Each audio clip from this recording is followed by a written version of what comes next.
इस कहानी की शुरुआत होती है एक खूबसूरत मगर डरावनी सी हवेली से। यहाँ हर तरफ अंधेरा था। यहाँ हमें एक औरत दिखाई जाती है जो काफी डरी सहमी कमरे में एक जगह खड़ी होती है। उसे कोई खाना देने के लिए कमरे में आता है और जैसे ही दरवाजा खुलता है वो औरत वहाँ से भाग जाती है। सब लोगों को उसके भागने का पता चल चुका था तो वो वहाँ से भाग नहीं पाती, इसीलिए वो लोहे का एक तार लेकर अपने गले में बांधती है और हाथ में एक मूर्ति लेती है ताकि वजन ज्यादा हो, और अगले ही पल कूद कर अपनी जान दे देती है। मरने से पहले वो एक लफ्ज बार बार कह रही थी, इस सबका खात्मा मेरे साथ हो रहा है लेकिन मेरी नस्ल का तुम्हें कोई और ना मिल जाए। और अब कहानी आती है काफी साल आगे। वहाँ हम देखते हैं कि वहाँ एक लड़की ईवी को, जो वैसे तो एक आर्टिस्ट है लेकिन काफी मेहनत करती है और अभी वो एक वेट्रेस का काम कर रही है। इसकी एक काफी अच्छी दोस्त भी थी, दोनों में काफी मोहब्बत थी और दोनों अपने अच्छे वक्त के लिए मेहनत कर रही थी। यहाँ इसकी दोस्त इसे डीएनए टेस्ट देती है जिसकी मदद से किसी की भी फैमिली मेंबर्स को ढूंढा जा सकता था। ये काम दरअसल एक कंपनी कर रही थी इन लोगों के लिए जिन लोगों का इस दुनिया में कोई नहीं होता। कंपनी इस इंसान का डीएनए लेकर इसके रिश्तेदार को पूरी दुनिया में ढूंढती है। घर आने के बाद ईवी मिट्टी के बर्तन बनाने लगती है क्योंकि ये इसका शौक था, मगर इसका इसमें कोई ध्यान नहीं होता।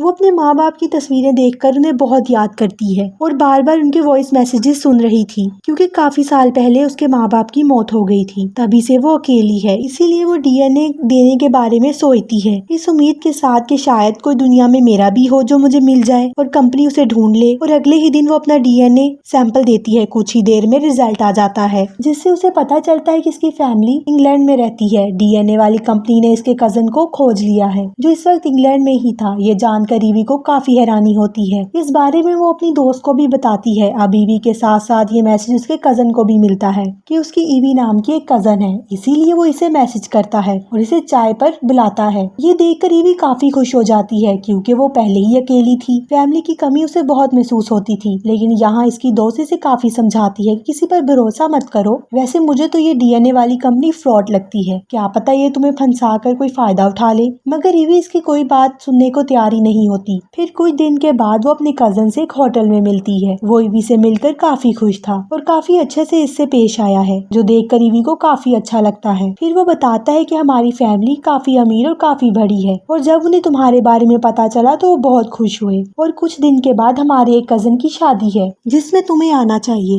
ये सभी तुम्हें देखकर बहुत खुश हो जाएंगे क्योंकि हर कोई तुमसे मिलना चाहता है। ईवी कहती है मैं आना तो चाहती हूँ मगर नहीं आ सकती क्योंकि इंग्लैंड आने के लिए मेरे पास पैसे नहीं है। वो कहता है फिक्र मत करो, तुम्हारे आने तक का सारा खर्चा हमारे जिम्मे है, ये तुम्हें अपनी फैमिली की तरफ से एक किस्म का तोहफा है। तो वो मान जाती है और इंग्लैंड जाने का फैसला कर लेती है और फिर कुछ ही दिनों बाद वो वहाँ पहुँच जाती है। यहाँ एयरपोर्ट पर उसका कजन उसे लेने आ जाता है और एक बार फिर इसे काफी अच्छे से मिलता है। फिर वो इसे एक आलीशान हवेली में ले आता है जिसे देखकर ईवी काफी हैरान होती है। असल में ईवी के कजन की पूरी फैमिली इसी महल में रहती है क्योंकि वो इस महल के मालिक के लिए काम करते हैं और क्योंकि इनके कजन की शादी की तैयारियां चल रही थी इसीलिए यहाँ पर कुछ वेटर्स को भी बुलाया था। अब ईवी एक वेटर से टकरा जाती है जिसके हाथ में बर्तन थे। वो बर्तन नीचे गिर जाते हैं मगर ईवी इसकी मदद करती है। तभी यहाँ पर घर का नौकर आता है और उसके साथ बदतमीजी करने लगता है। तो वो उसे कहती है आप मुझसे बदतमीजी कर रहे हैं, मैं यहाँ मेहमान आई हूँ। इस बहस के बीच एक लड़का आता है जो नौकर के सलूक पर ईवी से माफी मांगता है और फिर यहाँ पर ईवी का कजन आता है और दोनों को आपस में मिलवाता है। तब उसे पता चलता है ये लड़का कोई और नहीं बल्कि इस घर का मालिक है जिसका नाम वॉल्टर है और ईवी के कजन की फैमिली इसी के लिए काम करती है। अब यहाँ वॉल्टर का बर्ताव भी ईवी के साथ काफी अच्छा था जो देखकर उसे काफी खुश होती है। वो उसके महल की तारीफ भी करती है। फिर वो नौकर ईवी का सामान लेता है और महल के अंदर जाता है। हम देखते हैं कि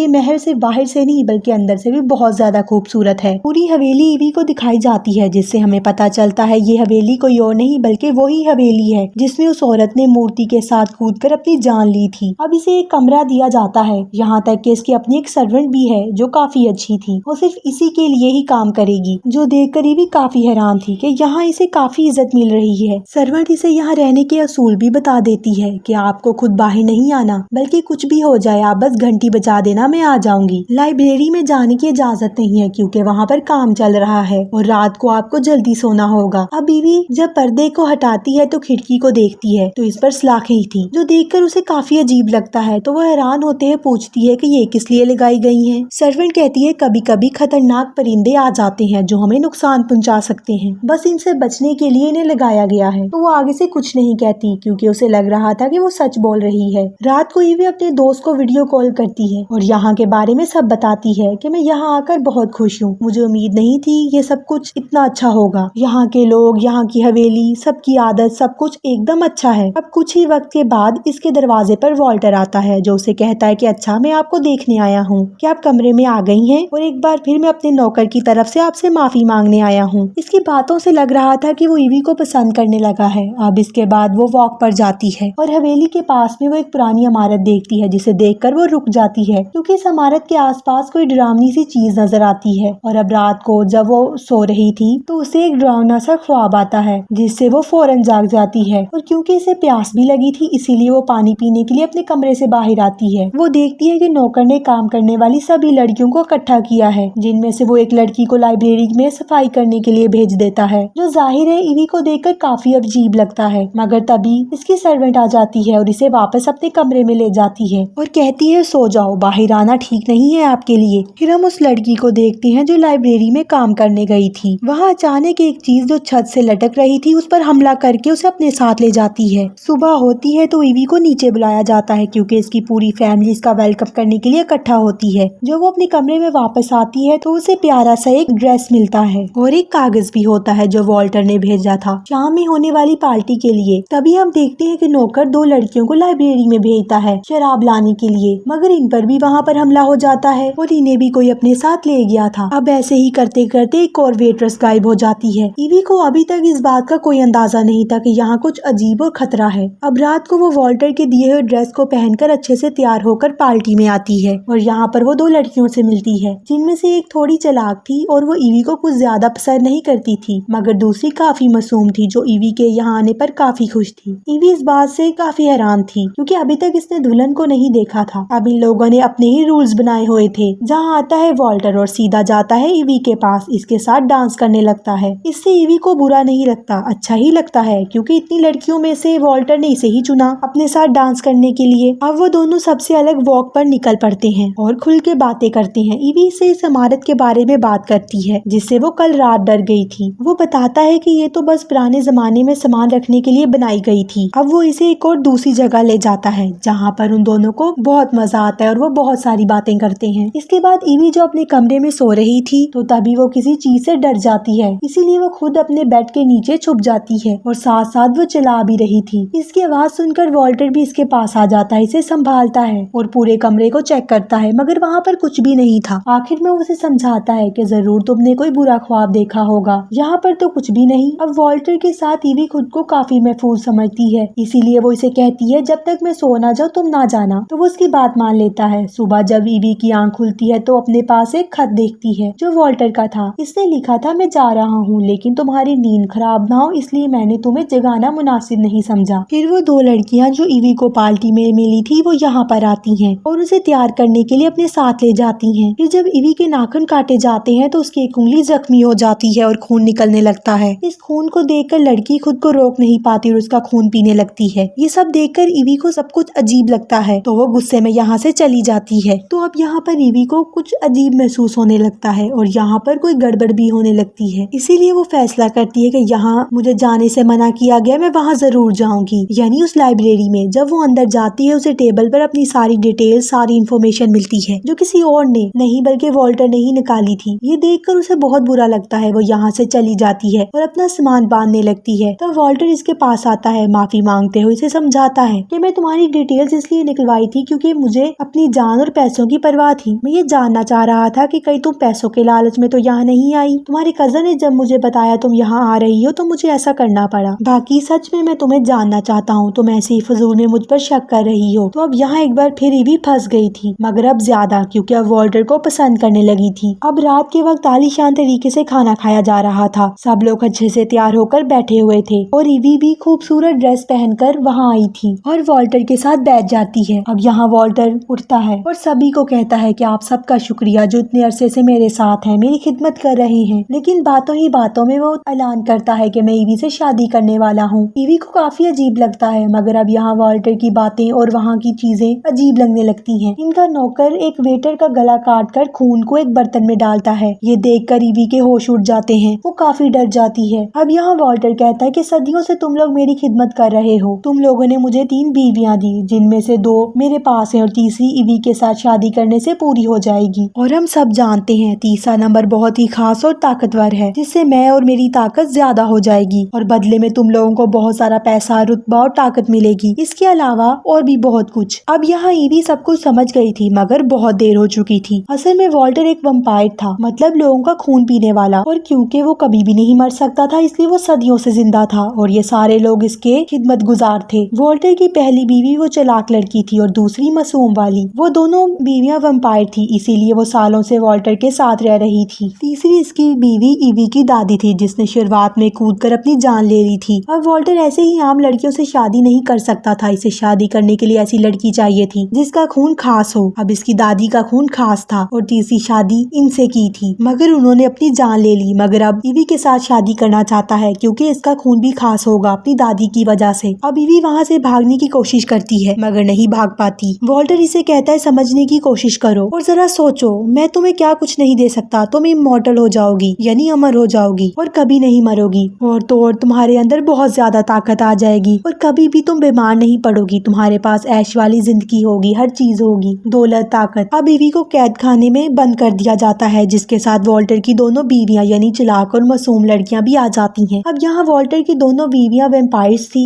बाकी सब इंसान थे। वो इनके पास पीने के लिए बस खून लाते हैं क्योंकि वो वैम्पायर्स थी और यही वैम्पायर्स का खाना होता है। वॉल्टर की दोनों वैम्पायर्स बीवियां ईवी को समझाती हैं कि हम भी इन सबसे गुजर चुकी हैं। एक बार जब वॉल्टर तुम्हें अपना खून पीने के लिए देगा तो तुम बहुत ज्यादा ताकतवर हो जाओगी, तुम इतनी खुश होगी कि अपनी पिछली जिंदगी को भूल जाओगी और वक्त के साथ साथ फिर तुम वैम्पायर वाली जिंदगी की आदी हो जाओगी। मगर ईवी पर इनकी बातों का कोई असर नहीं होता क्योंकि वो खूनी कातिल और शैतान नहीं बनना चाहती थी, इसलिए वो रोने लगती है। इसके बाद वो ईवी को दोनों जिंदा ही छोड़कर यहाँ से चली जाती हैं क्योंकि जल्दी ही वॉल्टर और ईवी की शादी होने वाली थी। वो सर्वेंट जो ईवी को दी गई थी वो दिल की काफी अच्छी थी, इसीलिए उसको ईवी पर तरस आ जाता है। वो उसे नहीं चाहती थी कि जालिम बने, इसीलिए वो इसकी मदद करती है ताकि वो यहाँ से भाग जाए। तभी मौका देखकर ईवी यहाँ से भाग जाती है, मगर सबको पता चल जाता है कि ईवी यहाँ से भाग गई और सर्वेंट ने इसकी मदद की है और इसको पकड़ने के लिए वो सब लोग इसके पीछे भागते हैं। अब वो इन सब से बचने के लिए एक इमारत में छुप जाती है। नौकर ने इस सर्वेंट को मार दिया होता है और उसकी लाश को इमारत में लाता है, जो देखकर ईवी काफी घबरा जाती है और वहाँ से भागने लगती है। तब नौकर उसे देखकर इसके पीछे भागने लगता है, मगर वो इसी इमारत में कैद कर देती है इसको। अब वो इस जगह से भाग जाती है और वो पहुंच जाती है एक गांव में, एक घर के बाहर जाती है जिसमें एक बूढ़ा कपल था। वो इनसे मदद मांगने लगती है कि प्लीज आप पुलिस को कॉल कर दीजिए, मेरे पीछे कुछ लोग पड़ गए हैं और मुझे मारना चाहते हैं। तब वो बूढ़ा कपल इसको घर के अंदर ले आता है। औरत कॉल तो करती है मगर पुलिस को नहीं, वॉल्टर को, क्योंकि ये लोग भी वॉल्टर के सर्वेंट्स थे। तब यहाँ ईवी समझ जाती है, मगर बहुत देर हो चुकी थी। वो ईवी को चाय भी पीने को देते हैं जिसको वो पीती नहीं है बल्कि बूढ़े आदमी के ऊपर फेंक देती है। तब बूढ़ी औरत इसे एक चीज मारकर बेहोश कर देती है। फिर जब उसे होश आता है तो वो खुद को सोफे पर पाती है और वॉल्टर इसके सामने था। इसे वैम्पायर होने के फायदे बता रहा था, इसे शादी करने और वैम्पायर बनने के लिए मना रहा था। पास में एक लड़की भी पड़ी होती है जिसका वो खून भी पी रहा था, पर अब जैसे तैसे वो इसे शादी के लिए मना ही लेता है। फिर शादी के वक्त वॉल्टर इसे अपना हाथ काट कर खून पीने के लिए कहता है तो ईवी फौरन ऐसे करती है और पी लेती है। अब इसकी तरह वॉल्टर भी अपना खून पीता है। अब इसकी तरह वॉल्टर ने भी इसका खून पीना था ताकि इसकी तीसरी शादी का पर्पस पूरा हो और वो सबसे ताकतवर बन जाए। अब क्योंकि ईवी ने इसका खून पी लिया था इसलिए वो काफी ताकतवर बन जाती है, मगर वो इसे अपना खून पीने नहीं देती बल्कि वहाँ आग लगा देती है। अब ये देखकर वहाँ आए सारे इंसान घबरा जाते हैं और यहाँ से भाग जाते हैं, लेकिन वॉल्टर ईवी को रोकने के लिए आगे बढ़ता है तो वो आग लगाकर इसे अपने से दूर फेंक देती है और एक हथियार उठाकर वॉल्टर के सीने में दे मारती है, जिससे वो काफी कमजोर हो जाता है। इसके बाद ईवी भी यहाँ से भागने लगती है, मगर वॉल्टर की वो चालाक वाली वाइफ इसे पकड़ने लगती है और लड़ने लगती है और कहती है बेवकूफ लड़की, तुम्हें क्या लगता है तुम 1000 साल पुराने रूल्स तोड़ दोगी? भूल है तुम्हारी और तुम वॉल्टर को ऐसे नहीं मार सकती। हम इसे बचाने के लिए हर मुमकिन कोशिश करेंगे क्योंकि अगर वो मर गया तो हम भी जिंदा नहीं रह पाएंगे। इसके बाद वो दोबारा इससे लड़ने लगती है और यहाँ ईवी को मारने ही वाली होती है, मगर वहाँ वॉल्टर की दूसरी मासूम वाली वाइफ आ जाती है और क्योंकि वो शैतानी जिंदगी से तंग आ गई थी इसीलिए वो वॉल्टर की बीवी पर हमला कर देती है। दोनों एक दूसरे से लड़ती हैं और आखिरकार दोनों बड़े ही अजीब तरीके से मारी जाती हैं। इसके बाद वॉल्टर, जिसकी हालत काफी खराब हो गई थी, वो ईवी को पकड़ने लगता है। वो इसे पकड़कर इसका खून पीने की कोशिश करता है, मगर ईवी इसका हाथ काट देती है जिससे वो इसे छोड़ देता है। बाद में वो इसे टांग मारकर आग में फेंक देती है और क्योंकि वो कमजोर हो गया था इसीलिए वो फौरन ही मारा जाता है, मतलब इसका खेल खत्म हो जाता है। इसके बाद इस पूरी जगह को आग लगाकर वहाँ से बाहर निकलती है। वो बची हुई लड़की को अपने साथ अपने टाउन में लेकर आ जाती है 2 हफ्तों के बाद हम देखते हैं कि ईवी अब एक वम्पायर बन चुकी थी जो काफी ताकतवर थी क्योंकि इसने वॉल्टर का खून पी लिया था। यहाँ वो अपनी दोस्त के साथ थी। वो दोनों अब ईवी के उस कजन को ढूंढ रही थी जो झूठ मूठ का इसका कजन बना हुआ था। ईवी इससे बदला लेना चाहती थी क्योंकि इसी की वजह से ये सब कुछ हुआ था। और इसी के साथ ये मूवी यहाँ पर खत्म हो जाती है।